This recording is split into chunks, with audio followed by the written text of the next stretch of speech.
by the first Thursday in May, in that same 20 by 23 garage and the same parking lot that holds 15 cars, we counted 115 kids.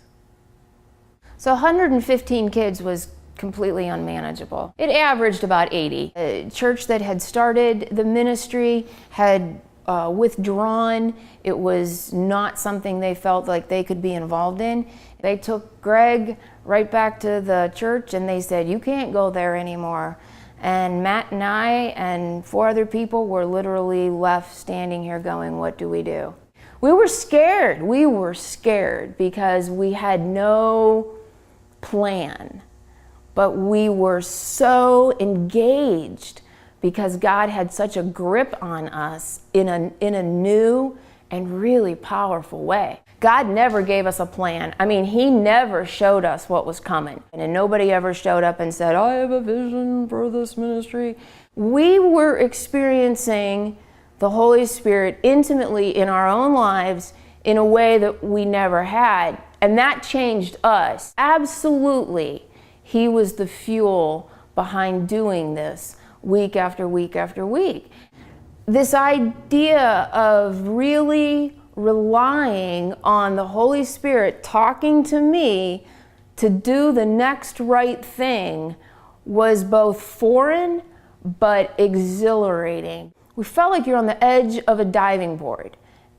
Didn't know what was below, but we knew we were moving with God. We're committed to taking the next yes, so to speak. Eventually, we partnered up with Youth for Christ, and Youth for Christ does this great thing by saying, we're here to help you do whatever God is calling you to do. It isn't ministry in a box. We get to be exactly who we are for this kid in this city in this time. We now have multiple clubs. It's not just the garage. We do all kinds of things out of this facility. We go 5 days a week now, plus events on weekends, and we take them camping and fishing, and we have a Teen Moms program. 26 girls this year on our Teen Moms roster. 90+% of our kids are regular substance abusers. We have a handful of volunteers here that are in recovery themselves. They're called Life Hurts, God Heals. It's an 8-step recovery program based on the Beatitudes. We opened a coffee shop, and it's incredible. We're open now every day after school. The kids can come here. They don't have to come to the library. We have a computer lab. The only thing I'm short is 50 more volunteers. If you ask these kids where they go to church, they'll tell you they go to church at the garage. Supporters will say, "And how many of your kids are in church now?"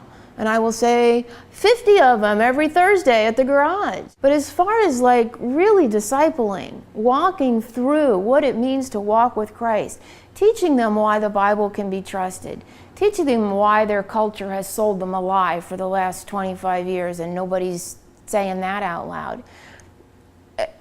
That's the next step for us. Through some of that tension, we started attending Freshwater Alliance. The youth pastor at Freshwater Alliance, Len Marr, is actually working with us on collaborative events to bring their youth group into our space, physically our space, and to bring garage kids into their space, literally into their building, to begin to bridge this gap.